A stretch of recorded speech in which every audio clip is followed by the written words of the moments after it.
A routine bank visit turns unthinkable. Malcolm adjusted the collar of his well-fitted suit as he stepped into the lobby of the prestigious Sterling Heights Bank. The smell of polished marble floors and fresh flowers greeted him, adding to the sense of calm and professionalism that always reassured him whenever he visited.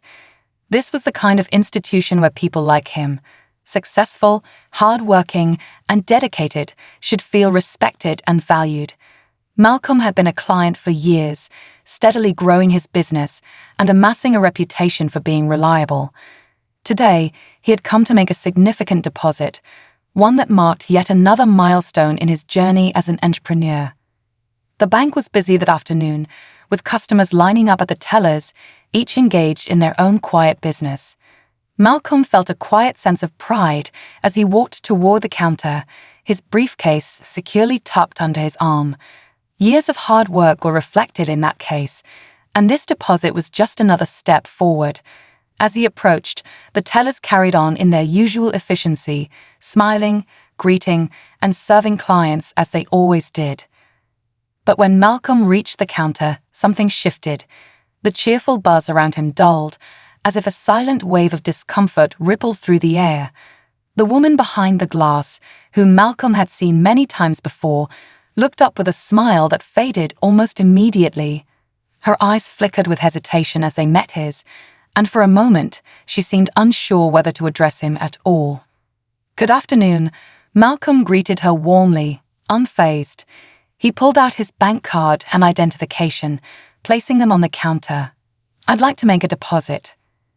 The teller, a middle-aged woman with sharp features, barely glanced at the documents before her brows knitted into a frown. She picked up his ID with the tips of her fingers, as if handling something unpleasant, and looked at it for longer than seemed necessary. "Is this your account, sir?" she asked, her voice flat and cold. It wasn't a question asked out of courtesy, it was loaded with suspicion. Malcolm blinked, taken aback by the sudden shift in tone. "Yes, it is. I've been banking here for several years." She nodded, but it was an empty gesture. Her eyes dropped to the screen, and she began typing with deliberate slowness, glancing up at Malcolm now and again, as if something about him didn't sit right. Malcolm felt the prickling of discomfort in his chest. This wasn't the first time he had been on the receiving end of an odd look or a patronizing tone. But here, in a place where he had done business for years, it felt out of place, jarring.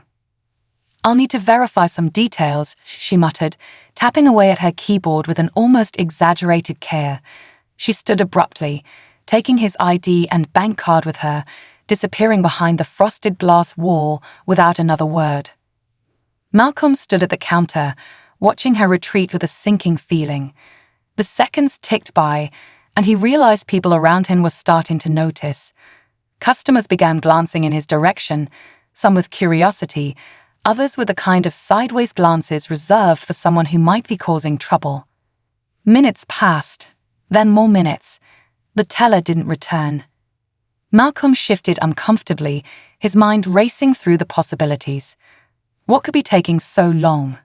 He had provided everything they needed. He was no stranger here. He had been through this process countless times before without a hitch. So why now? The longer he waited, the more the stares grew. It was subtle, but unmistakable. People were watching him, as if he were the oddity in the room. The discomfort blossomed into something heavier, something ugly. Malcolm felt his pulse quicken, though he worked to maintain a calm exterior. After what felt like an eternity, a tall man in a tailored suit, clearly the manager, walked toward Malcolm, his expression stony and unreadable. The manager didn't greet him, didn't offer an apology for the delay, only extended his hand for the documents that the teller had taken. "Mr. Graham, is it?" The manager asked in a tone that was just a shade too sharp. "Yes," Malcolm answered, maintaining his composure. "Is there a problem?" The manager didn't respond immediately. He studied Malcolm for a moment, his eyes betraying something more than mere curiosity, something darker.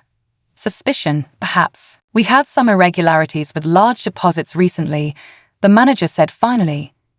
I'll need to ask you a few questions to verify the legitimacy of this transaction. Malcolm's chest tightened. Irregularities? What are you talking about? The manager held up his hand, signaling for patience.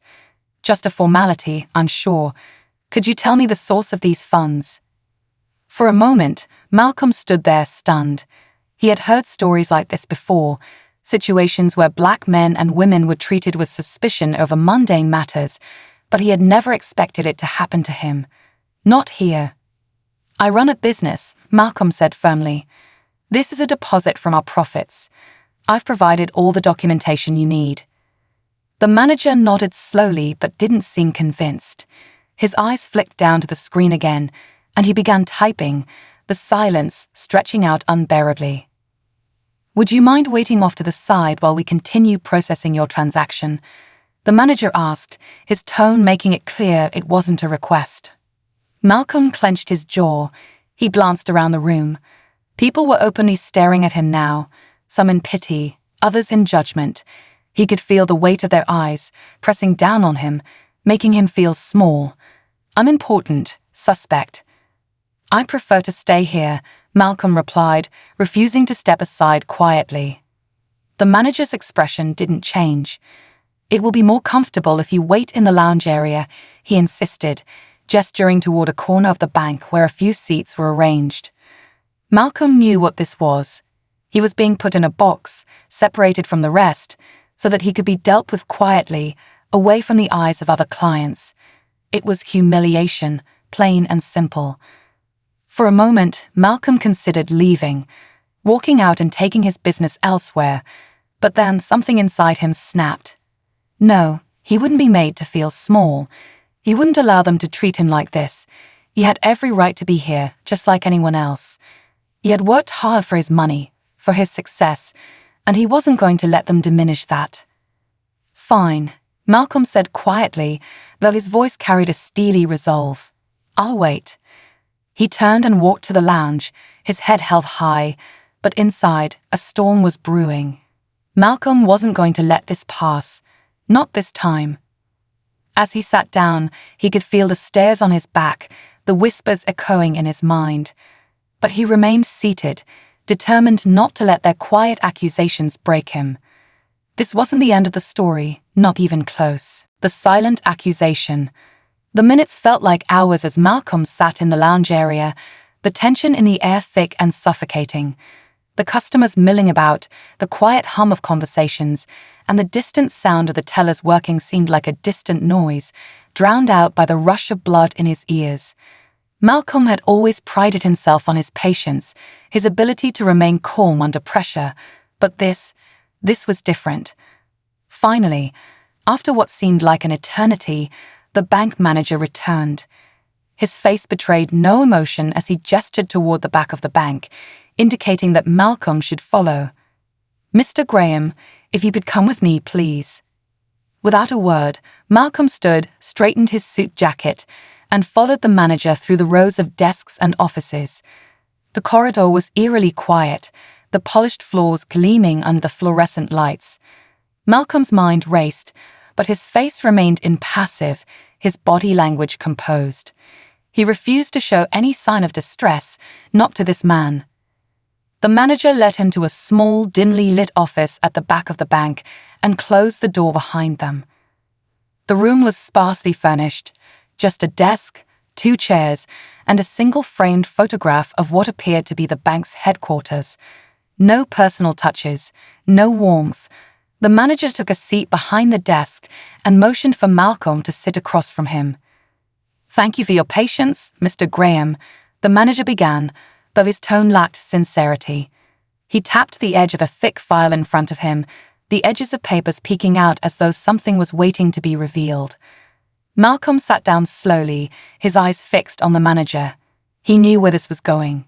He could feel it in the air, the way the manager's gaze had shifted from mere curiosity to suspicion. It was the same look Malcolm had seen before, in boardrooms, at meetings, and even in casual encounters, where he was judged for the color of his skin rather than the content of his character. I'm afraid we're going to need to discuss the nature of your deposit, the manager said, his voice taking on a more formal tone. He leaned forward slightly, his hands clasped together. Given the amount of money you're attempting to deposit and some of the irregularities we've seen recently, I'm sure you understand why we must take precautions. Precautions? Malcolm echoed, his voice calm but firm. What exactly are you implying? The manager hesitated for a moment, as if weighing his words carefully. It's not an accusation, Mr. Graham, but large deposits like these, especially from individuals without significant banking history, can sometimes raise concerns. Malcolm felt a jolt of anger surge through him, though he kept it tightly under control. I've been banking here for years. I'm a legitimate business owner, and this money is from a deal I closed last week. All my records are in order. What concerns could you possibly have? The manager leaned back in his chair, his eyes narrowing slightly. We have a responsibility to ensure that the funds we handle come from lawful sources. I'm sure you understand the sensitivity around certain types of transactions. There it was, the veiled accusation. Malcolm's mind flashed to the numerous times he had experienced this kind of treatment in more subtle forms. The side glances at high-end stores, the polite but condescending tone of business associates who seemed surprised at his success, the unspoken assumption that someone like him couldn't possibly be in a position of power or wealth without something shady going on. You're suggesting that my money might be ill-gotten, Malcolm said bluntly, cutting through the manager's carefully chosen words. I'm not suggesting anything, the manager replied, though the tightness in his voice belied the truth. But we do need to follow protocol, and that means verifying everything before we can proceed with the deposit. Malcolm's patience was fraying.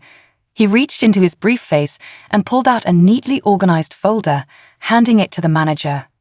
Here's everything you need: my business records, tax filings, and the contract for the deal I just completed. You'll find that everything is legitimate. The manager took the folder, but he didn't open it. Instead, he placed it on the desk as if it were irrelevant. I'm sure this is all in order, Mr. Graham. However, we'll need to run some additional checks on our end. It's standard procedure for large sums. Malcolm leaned forward, his eyes locked on the manager. This isn't standard procedure. You're treating me like a criminal. All because you don't think I could have earned this money legally. The room was silent for a moment, the tension between the two men palpable. The manager cleared his throat, avoiding Malcolm's gaze. It's not personal, Mr. Graham. We have to be thorough. Malcolm knew better. It was personal, even if the manager didn't want to admit it. This wasn't about protocol or procedure. It was about who Malcolm was, about the color of his skin and the assumptions people made because of it. Before Malcolm could respond, there was a knock at the door, and 2 security guards entered the room. They didn't speak, but their presence was enough to make Malcolm's blood boil. This was intimidation, plain and simple. I've called in security to assist us in ensuring everything goes smoothly, the manager said, as if it were the most reasonable thing in the world. Malcolm's frustration reached a boiling point. He had done everything by the book, provided all the necessary documentation, answered every question, and yet he was being treated like a suspect. His mind flashed back to past incidents, moments when his race had been quietly but undeniably used against him. The time a colleague had taken credit for his work, the way he was always asked to prove himself, even when he had done more than enough. But this was on another level. The guards stood by the door, their arms crossed, watching Malcolm as though waiting for him to make a wrong move. Malcolm could feel the anger rising, but he also knew he couldn't let it show. If he did, they would have exactly what they wanted, a reason to escalate the situation further. I've given you everything you need, Malcolm said through gritted teeth. You have my documents. There's no reason for this to continue. The manager didn't respond immediately. Instead, he picked up the phone on his desk and dialed a number. Malcolm watched in disbelief as the manager calmly asked the person on the other end of the line to send someone from compliance down. The system was fighting back, and it was doing everything it could to wear him down. Malcolm felt his patience slipping. He wanted to walk out, to leave his place behind and never return, but something inside him refused to yield. As the minutes dragged on, Malcolm's mind wandered to the countless times he had dealt with this kind of discrimination. The subtle slights, the quiet insinuations that he didn't belong in the spaces he had worked so hard to enter. It was exhausting. And now, sitting in this sterile office, being questioned like a common criminal, it felt like the weight of all those past encounters was crushing him. But he wouldn't let it break him. Not today, not here. Just when he thought the ordeal might finally be nearing its end, the door to the office swung open again. This time, it wasn't another bank employee or security guard. It was 2 police officers. Malcolm's heart sank. He had feared this might happen, but seeing the officers standing in the doorway, their faces unreadable, still felt like a punch to the gut. The manager gestured to the officers. "These gentlemen are here to assist with the situation." Malcolm stared at the manager in disbelief. "You called the police?" The manager shrugged. "It's just to ensure everything is handled appropriately." But Malcolm knew better. This was yet another form of intimidation, another way to make him feel powerless, to push him into submission. As the officers stepped forward, Malcolm felt a surge of anger, but he swallowed it down. He wasn't going to give them what they wanted. He would stand his ground, no matter what. But inside, the weight of the injustice was heavier than ever. The arrival of the police. The air in the small office thickened as the police officers stepped inside, their uniforms crisp and their expressions unreadable. Malcolm felt his heart rate spike, a mix of anger and humiliation flooding through him. He had hoped that this situation would resolve itself without further escalation, but here they were, the ultimate authority, summoned to assess his worthiness as a client. It was a shocking twist that turned a private encounter into a public spectacle. The 2 officers moved in, their presence drawing the attention of bank employees and customers alike. Malcolm could sense the shift in the atmosphere. Whispers began to ripple through the lobby as onlookers caught sight of the unfolding drama. He felt exposed, the weight of their gazes pressing down on him like a heavy shroud. The taller officer, a man with a stern face and a no-nonsense demeanor, approached Malcolm. "Mr. Graham," he asked, his tone flat and devoid of warmth. Malcolm nodded, trying to maintain his composure. "Yes, that's me." "Can you explain what's going on here?" The officer continued, glancing briefly at the manager, who stood off to the side, his expression tight and guarded. Malcolm took a deep breath, steeling himself against the tide of emotion threatening to overwhelm him. "I came here to make a deposit from my business. I've been a loyal customer for years, but the teller and the manager have questioned my legitimacy, implying that my funds are somehow suspicious." The officer raised an eyebrow, his gaze flicking between Malcolm and the bank staff. "Suspicious? You mean to say that you were treated like a criminal simply for making a deposit?" "Exactly," Malcolm said, his voice steady. He produced his identification and documents, laying them out on the desk for the officers to see. "Here's my ID, my business license, and all the necessary documentation to verify the source of the funds." As Malcolm spoke, he could see the second officer, a woman with a more sympathetic demeanor, soften slightly. But the tall officer remained unmoved, his eyes narrowed as if searching for a flaw in Malcolm's story. "You understand, we have to follow procedure," the officer said, though there was an edge to his tone that made it clear he didn't fully accept Malcolm's explanation. "We're just making sure everything checks out." Malcolm felt the familiar burn of frustration rise within him. It was as if the officers were unwilling to see him as a legitimate business owner, a person with rights. Instead, they treated him as though he were guilty until proven innocent. "I understand the need for procedure, but this isn't just a routine check. This feels like a personal attack." The officer exchanged a glance with his partner, and Malcolm sensed a tension in the air. He could almost hear the unspoken assumptions that floated between them, the idea that he was somehow a threat, that his presence alone could indicate wrongdoing. This was stereotyping in action, and it was painfully familiar. "Sir, we're just doing our job," the officer replied, though his words felt hollow. "If you have nothing to hide, that shouldn't be any issue, right?" Malcolm's resolve hardened.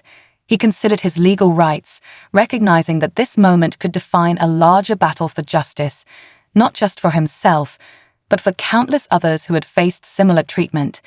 This was not merely about a bank deposit, it was a reflection of the systemic biases that permeated society. As the officers continued their questioning, Malcolm noticed a few bank customers begin to murmur among themselves. Their expressions reflected a growing discontent with the scene unfolding before them. Some shook their heads in disbelief, while others whispered words of support for Malcolm. It was a small but powerful reminder that he was not alone, that there were those who recognized the injustice of the situation. "Do you know how many times I've had to prove myself in this world?" Malcolm interjected, trying to capture the attention of the onlookers. "I run a successful business, I pay my taxes, and I've done everything the right way. And yet here I am, treated like a criminal for simply trying to make a deposit." The tall officer shifted uncomfortably, clearly taken aback by Malcolm's assertiveness. He opened his mouth to respond, but Malcolm pressed on. "This isn't just about me. It's about the assumptions that people make based on the color of my skin. It's about the prejudice that exists in our society, even in places where it should not." The second officer, still listening intently, began to look more sympathetic, and Malcolm could feel the tides shifting. Perhaps this was his chance to expose the absurdity of the situation, to challenge the very fabric of bias that was woven into the actions of the bank staff. But after an hour of questioning, questions that circled back on themselves, designed to entrap him in contradictions, the officers finally stepped back. The tall officer spoke again, his tone slightly softer. "We'll need to take some time to review your documents, Mr. Graham, but from what I can see, there doesn't appear to be any wrongdoing on your part." Malcolm felt a rush of relief, but it was quickly tempered by the emotional toll the encounter had taken. The officers were leaving, but the damage was already done. He was drained, emotionally and mentally exhausted from the scrutiny, from the public humiliation, from the weight of discrimination hanging heavily in the air. As the officers turned to leave, Malcolm couldn't shake the feeling that this was far from over. He had fought to maintain his dignity in the face of blatant injustice, but he knew this incident would linger. He had witnessed firsthand the insidiousness of racial bias, and it had left its mark. When the officers exited the room, Malcolm stood up, gathering his things. The lobby was still alive with murmurs and glances, but now he felt less like a suspect and more like a man determined to reclaim his narrative. He walked toward the exit, every step a declaration of his resolve. This encounter was not just about poor customer service, it was a case of racial discrimination that needed to be addressed. As he stepped out of the bank, Malcolm took a deep breath, grounding himself in the fresh air. He knew he couldn't let this go. He would fight back, not just for himself, but for everyone who had ever faced similar circumstances. The world needed to see that they would not be silenced, that they would not stand idly by while injustice unfolded before them. He walked away from Startling Heights Bank with a sense of purpose, ready to confront the battle ahead. The legal battle begins. In the days following the humiliating incident at Startling Heights Bank, Malcolm found himself navigating a whirlwind of emotions. Anger simmered beneath the surface, but more than that, he felt a compelling need for justice, not just for himself, but for others who had faced similar discrimination. He had made up his mind. He would not let this moment define him, nor would he let it be swept under the rug. Seeking justice, he reached out to a civil rights attorney named Karen Phillips, known for her fierce advocacy and dedication to social justice. After a brief conversation, she agreed to meet him. As Malcolm entered her office, he was struck by the atmosphere. Photos of past victories lined the walls, a testament to the battles fought and won in the name of equality.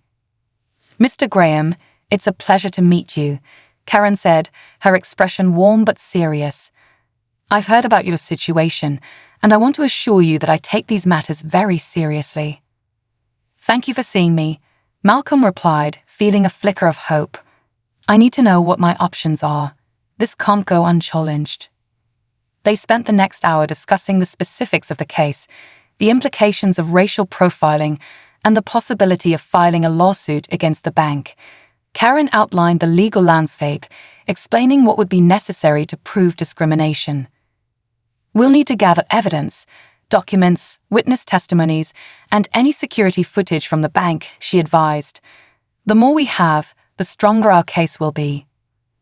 As Malcolm left her office, he felt a mix of anxiety and determination. The road ahead wouldn't be easy, but he was ready to fight. Over the next few weeks, he dedicated himself to gathering evidence. He contacted witnesses who had been in the bank that day, reaching out to friends and family for support. He recorded their accounts, each testimony a piece of the puzzle that would help build his case. He also requested any security footage that could shed light on the incident, a crucial piece in proving his side of the story. Meanwhile, word of Malcolm's ordeal began to spread on social media. Hashtags like #JusticeForMalcolm and #BankingWhileBlack trended, bringing attention to his experience. While many supported him, sharing their own stories of discrimination and amplifying his message, there were also those who cast doubt.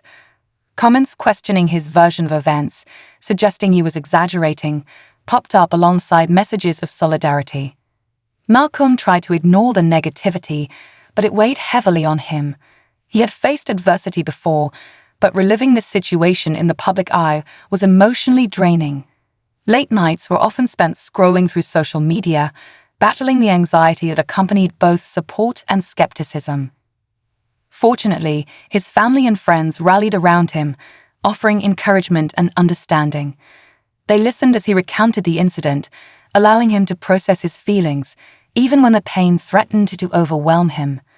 Their unwavering support bolstered his spirits, reminding him that he was not alone in this fight. However, the bank was not sitting idle. In response to the growing scrutiny, they issued a public statement denying any wrongdoing. The press release painted Malcolm as difficult to deal with and claimed that his behavior had raised suspicion among staff. Reading the statement filled him with a mix of anger and disbelief.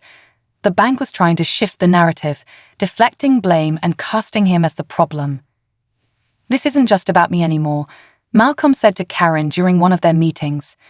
"This is about the systemic racism that allows institutions to treat people like me as suspects simply because of the color of our skin." Karen nodded, her expression resolute. "Exactly.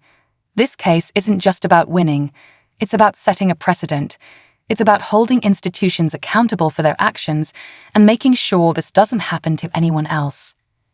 Malcolm's resolve deepened. He refused to back down, fueled by the knowledge that this case could shine a light on the pervasive biases ingrained in large institutions.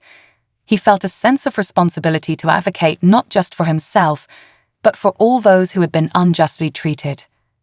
As the lawsuit began to gain momentum, Malcolm prepared for what would be the fight of his life. He spent hours reviewing documents, strategizing with Karen, and mentally preparing for the scrutiny that was sure to come. This was not just about him. It was a battle against a system that had long perpetuated discrimination. Finally, the day arrived when they filed the official complaint against the bank. It felt like a moment of triumph, yet Malcolm understood that this was just the beginning. As he left the courthouse, he felt a mixture of anxiety and hope coursing through him. Victory could change the narrative for others like him, and he was ready to take on the fight, one that could resonate far beyond the walls of the bank. The courtroom showdown. The day of the trial arrived with a palpable tension hanging in the air. Malcolm stood outside the courthouse, his heart pounding as he prepared to confront the institution that had treated him unjustly. He could feel the weight of expectations pressing down on him, not just from his legal team, but from the countless individuals who had shared their own stories of discrimination and rallied behind him. Today was not just about his case. It was about challenging the very fabric of systemic racism. Inside the courtroom, the atmosphere was electric. The wood-paneled walls and ornate decor belied the seriousness of the proceedings that were about to unfold. As Malcolm entered, he noted the presence of the bank's legal team, a group of sharply dressed attorneys who radiated confidence. Their demeanor suggested they viewed this case as just another hurdle to navigate rather than the pivotal moment it represented for Malcolm and others like him. The judge called the court to order, and the trial began. Karen, his attorney, stood to present their case. Her voice was steady and authoritative as she laid out the facts, detailing the events of that day at the bank and the subsequent fallout. She painted a vivid picture of the humiliation Malcolm endured, emphasizing that he had been treated not as a valued customer, but as a criminal, simply because of the color of his skin. As the prosecution began calling witnesses to the stand, the tension in the room escalated. Several bank customers testified, recalling the incident with dismay. One elderly woman described how she had seen Malcolm waiting at the teller's window, visibly uncomfortable as he was scrutinized. "He didn't deserve that treatment," she stated emphatically, her voice trembling with emotion. "He was just trying to do business, like the rest of us." However, the bank's attorneys were prepared for this. They called their own employees to the stand, attempting to downplay the incident and frame Malcolm as confrontational. He was difficult to deal with, one teller insisted, her voice lacking conviction. He raised suspicion with his aggressive behavior. Malcolm clenched his jaw at the blatant misrepresentation of his demeanor. It was becoming clear that the bank's defense hinged on undermining his character rather than addressing the facts of the case.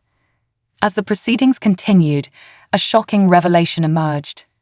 During cross-examination, Karen presented internal communications from the bank that had been obtained during the discovery phase. The documents suggested that the bank had engaged in racial profiling as part of their unofficial policy for handling large transactions, especially when it came to customers of color. Gasps rippled through the courtroom as the implications of this evidence settled in. It was a turning point, proof that the bank's actions were not isolated incidents, but part of a larger, troubling pattern. The defense team was visibly rattled, their composure slipping as the weight of the evidence began to turn the tide in favor of Malcolm. The courtroom atmosphere shifted, the narrative was changing, and it was becoming harder for the bank to deny their culpability. This was more than just a legal battle, it was a confrontation of social justice. Finally, the moment came for Malcolm to take the stand. He felt the weight of the eyes upon him as he approached the witness chair, a mix of anxiety and determination coursing through him. As he settled in, he took a deep breath and began recounting his experience in detail, the feelings of shock and humiliation, the sense of helplessness that had washed over him as he was treated with suspicion. "I was not just a man at a bank that day, I was a representation of a much larger issue," Malcolm said, his voice steady but filled with emotion. "What happened to me reflects how our society still grapples with discrimination, how assumptions are made based on the color of one's skin. I shouldn't have to prove my worthiness simply because of who I am." His words resonated deeply in the courtroom, drawing tears from several onlookers. Malcolm's testimony was powerful, a reminder that this fight was not just about legalities, but about human dignity and respect. As the trial progressed, the bank's defense began to crumble under the mounting evidence. Karen's strategy was working, and with each witness, public opinion began to shift dramatically in favor of Malcolm. The media had caught wind of the trial, and journalists flocked to cover the proceedings, eager to share Malcolm's story with a national audience. Outside the courthouse, a small group of activists began to gather, holding signs that read "Justice for Malcolm" and "End Racial Profiling." The trial was becoming a sensation, and the support for Malcolm swelled, echoing far beyond the courtroom. With each passing day, the stakes grew higher. The narrative was shifting. This was no longer just a case of an individual seeking justice. It was about confronting institutional discrimination and demanding accountability. As the trial neared its conclusion, the judge prepared to deliver a verdict that could have far-reaching implications. Malcolm sat in the courtroom, surrounded by the support of his friends and family, his heart racing. He knew that whatever the outcome, this battle was a crucial step toward changing the narrative surrounding racial discrimination in financial institutions. With a sense of both dread and hope, he braced himself for the final moments of the trial, knowing that the verdict would resonate far beyond the walls of the courtroom. This was a fight for justice that he had embarked upon not just for himself, but for all those who had faced the same challenges, and he was ready to see it through to the end. A verdict that echoes nationwide. The courtroom was thick with anticipation as everyone held their breath. Malcolm sat at the plaintiff's table, surrounded by his legal team, his heart racing. The judge entered, and the room fell silent. This was the moment they had all been waiting for, the final verdict. After what felt like an eternity, the judge cleared her throat and began to read the decision. Malcolm listened intently, his heart pounding as she outlined the findings of the case. Based on the evidence presented and the testimonies of witnesses, this court finds in favor of the plaintiff, Mr. Malcolm Graham. The court recognizes the unjust treatment he faced at Sterling Heights Bank as a clear case of racial profiling. A wave of emotion crashed over Malcolm as the judge continued, ordering the bank to compensate him for emotional damages and mandating the implementation of comprehensive changes in their customer service policies. The gavel struck down, sealing the landmark decision. Relief, joy, and a fierce sense of validation surged through him as tears of happiness filled his eyes. As Malcolm walked out of the courthouse, he felt the weight of the world lift off his shoulders. Outside, a crowd had gathered, and the news of the verdict had already begun to spread. Supporters cheered, holding signs that read "Justice for Malcolm" and "End Racial Profiling." Cameras flashed as reporters swarmed, eager to capture his reaction to the monumental ruling. The verdict sent shockwaves across the country.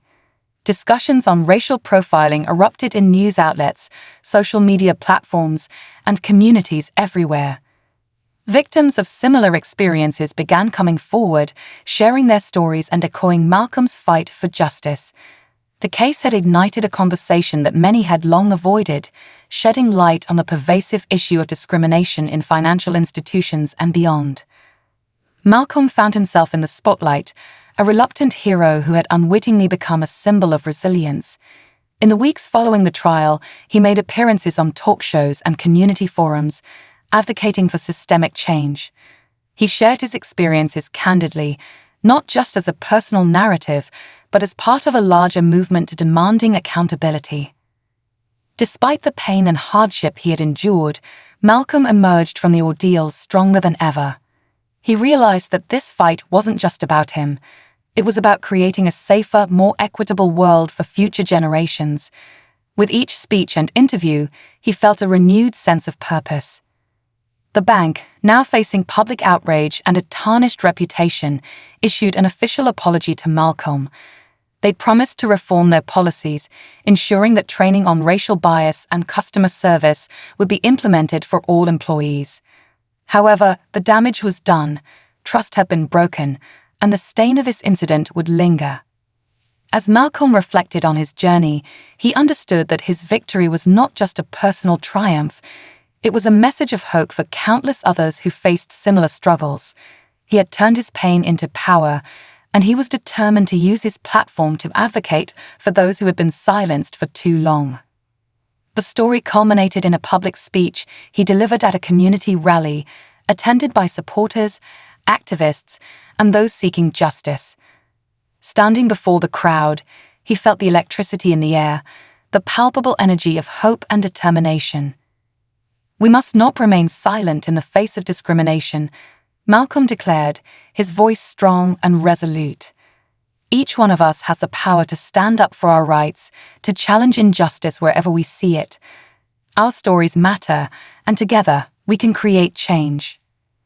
As the crowd erupted in applause, Malcolm knew that his fight was far from over. But he also knew that this was a pivotal moment, one that could inspire others to speak out, to confront injustice, and to work toward a more equitable society.